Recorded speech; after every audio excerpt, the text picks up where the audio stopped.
درود بر شما دوستان عزیز. با پادکست 4 معرفی و شناخت اختلال شخصیت ضد اجتماعی در خدمتتون هستم. افراد مبتلا به این اختلال همواره تمایل به پرخاشگری فیزیکی و کلامی دارند. اونها در رفتارهاشون یا در پاسخهاشون کاملا تکانشی و بدون بازدارندگی عمل می کنند. اکثر اوقات هدف اصلی اونها خوشگذرونی و لذت هست و ممکنه که دارای شرکای جنسی متعددی باشند. توی روابط اجتماعی آدم‌های قابل اطمینانی نیستند و دچار سوء مصرف مواد یا الکل هستند. اونها حتی ممکنه درگیر جرم و جنایت نیز باشند. دائما شغل عوض میکنند و آدم‌های موفقی توی حیطه کاری خودشون نبودند، هرچند ممکنه که باهوش باشند. و اگر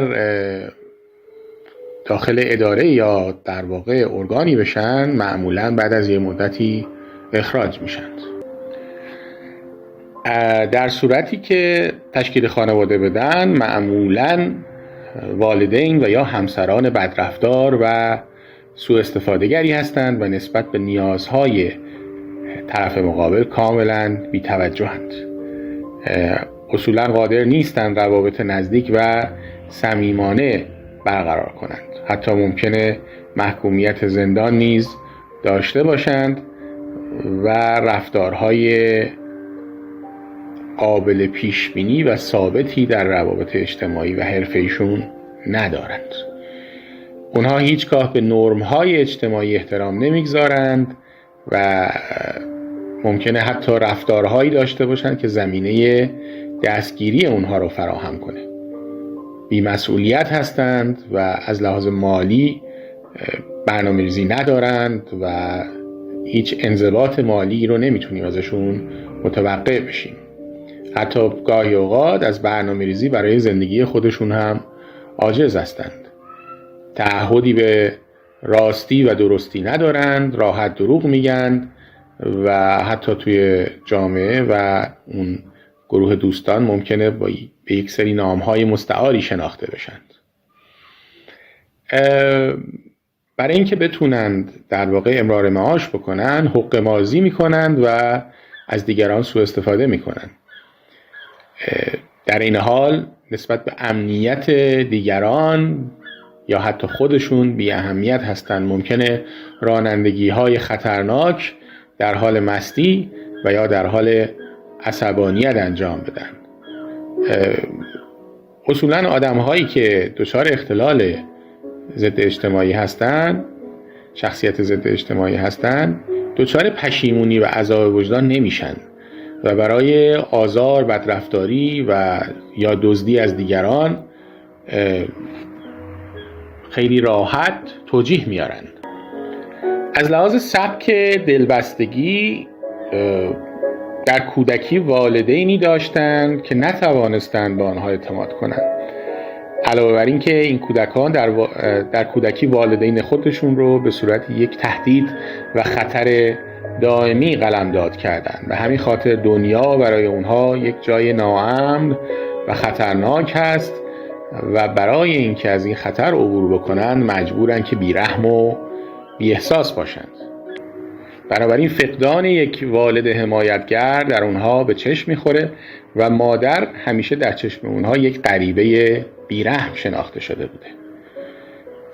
برای اونها رابطه برقرار کردن یک فرایند سادیستیک یا آزارگرایانه و تملک گرایانه است. اونها بر اساس شخصیت ضد اجتماعی که دارن نمیتونند افراد مستقل با اراده آزاد رو تحمل کنند. بنابراین انسان‌ها برای اونها اجسامی هستند یا اسباب بازی‌هایی هستند که اونها بایستی کنترل کنند. به همین خاطر در اثر بدرفتاری با دیگران احساس گناه و پشیمانی رو در خودشون نمی‌بینن. حتی موقع بدرفتاری با دیگران این افراد دچار اضطراب و افسردگی نیز نمیشن، چون نمیتونن در واقع با دیگران احساس همدلی و همدردی داشته باشن. شخصیت‌های اجتماعی هیچ تمایلی به سمت رفتار عقلایی یا طبق اخلاقیات خاصی رو ندارن و به هیچ سیستم ارزشی خاصی نیز پایبند نیستن. در اونها اعمال قدرت خشونت‌آمیز و استثمارگرایانه حرف اول رو میزنه. در آزمایشاتی که انجام دادن، رفتارهای تکانشی خشونت‌آمیز و کنترلگرایانه رابطه مستقیم دارد با سطح پایین هورمون سروتونین در مغز این افراد. این افراد در کودکی مورد آسیب و بی‌توجهی قرار گرفتند، بنابراین سیستم لیمبیک یا سیستم در واقع عواطف اونها در کودکی آستانه تحریک بسیار پایینی پیدا کرده. از لحاظ مغزی و سیستم خودکار عصبیشون بیش فعال بودن و کمتر با فرایند خوگیری و عادت کردن به محرک‌ها آشنا شدن یا این امر براشون اتفاق افتاده. به همین خاطر در اونها اضطراب هشدار دهنده پیشبینی آینده وجود نداره. یعنی اونها نمیتونن پیشبینی بکنن که اگر یک رفتار خطرناکی انجام بدن ممکنه یک سری عواقب خطرناکی برای خودشون و اطرافیانشون اتفاق بیفته. بنابراین در اون لحظه که یک کار تکانشی رو انجام میدن قابلیت پیشبینی آینده رو اصولاً در خودشون ندارن. در واقع ما بهش میگیم اضطراب پیشبینی کننده. در این اشخاص رفتارهای کینه‌جویانه بسیار تقویت شده. بسیار آدم‌های انتقامجو و انتقام خواهی هستند. اگر حس کنن که کسی حتی ناخواسته به طور غیر مستقیم به اونا آسیب زده، سعی میکنن که یک انتقام رو برنامه‌ریزی بکنن. وقتی تاریخچه خانوادگی این افراد رو بررسی میکنیم میبینیم که اینها در خانواده‌هایی بی سر و سامان و بی نظم و پر آشوب بزرگ شدند که اغلب هم این آشوب‌ها و بی سر و سامانی‌ها روی سر این کودکان خراب شده و اونها رو به عنوان دلیل عدم آرامش و عدم موفقیت خانواده به عنوان سپر دفاعی قرار دادن و در اونها اصولاً عدم وجود یک والد قدرتمند و سرمشق در زندگی به چشم میخوره. به همین خاطر اونها بسیار حساس هستند به شرایط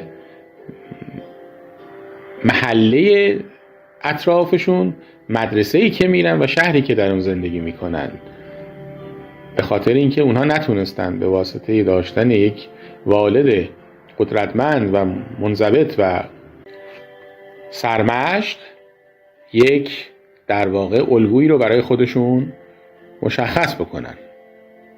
اونها از کودکی آموختن که هدف هر وسیله‌ای رو توجیه میکنه و دنیا پر از شکار و شکارچیه. به همین خاطر اونها به کسی اعتماد ندارن و در واقع برای اینکه به هدفشون برسند حاضرن دست به هر کاری بزنند. به واسطه بی‌اعتنایی و سوء رفتاری که در کودکی با اینها انجام شده، اونها فکر میکنن که بایستی پرخاشگر باشند و الا توسط دیگران مورد بی‌اعتنایی و کنترل و سوء رفتار قرار میگیرن. فکر میکنن حق دارن برخلاف قوانین رفتار کنن و افکار و احساساتی که دارن همیشه درسته، چون این افکار و احساسات از اونها در برابر این دنیای بیرحم دفاع میکنه. اونها فکر میکنن اگر دیگران را مورد آزار و استفاده قرار ندند نمیتوانند به اون شایستگی‌ها و حقوقی که فکر میکنن دارن برسن. به همین خاطر همیشه خود را آدم‌های باهوش، قوی، کارآمد و بی‌نقصی هم میدانن.